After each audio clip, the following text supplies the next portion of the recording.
All right, Sunday fun day in the garage. We're going to be changing this twist grip out on this 1984 Honda ATC 200X.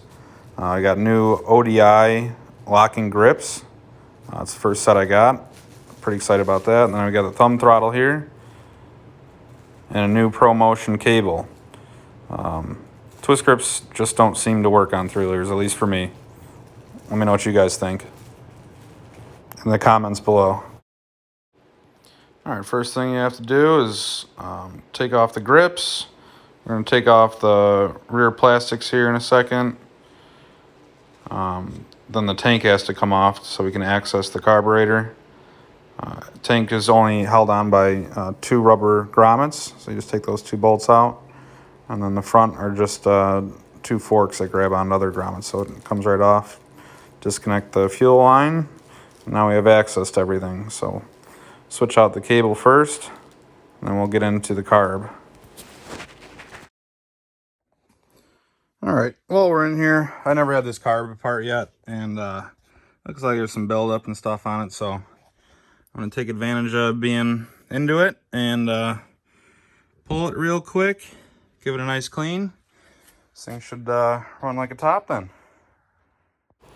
So what you're going to need for this is a 10mm open-ended wrench. It's a little tight in there. You got to use the curved edge, but you'll get it off. And then a Phillips for the hose clamps for the intake pipe. There's one on the back of the carb and one going into the box. And then it should slip right out. Simple as that. Next, you want to use a Milwaukee number 2 bit. Phillips.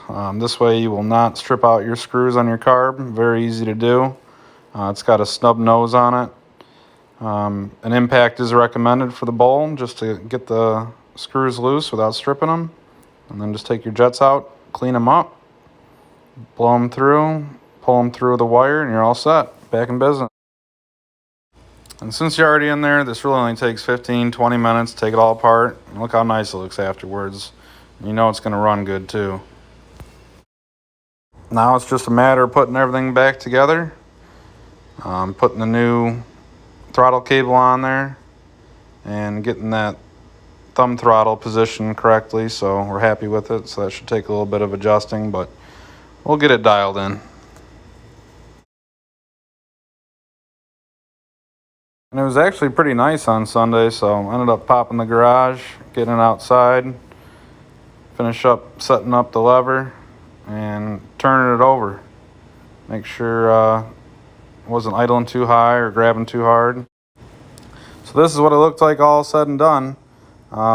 Even with the adjuster all the way in though, the lever was way far out, really hard to grab with your thumb and still hold on to the bars and use your front brake there. So I ended up sending that throttle back. I'm going to get a different one, but these ODI grips are awesome.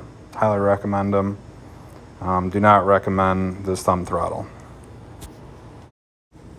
And this was a short one, but remember guys, if you like the content, please subscribe to 2 Acres. Like the video, hit the bell. See you on the next one.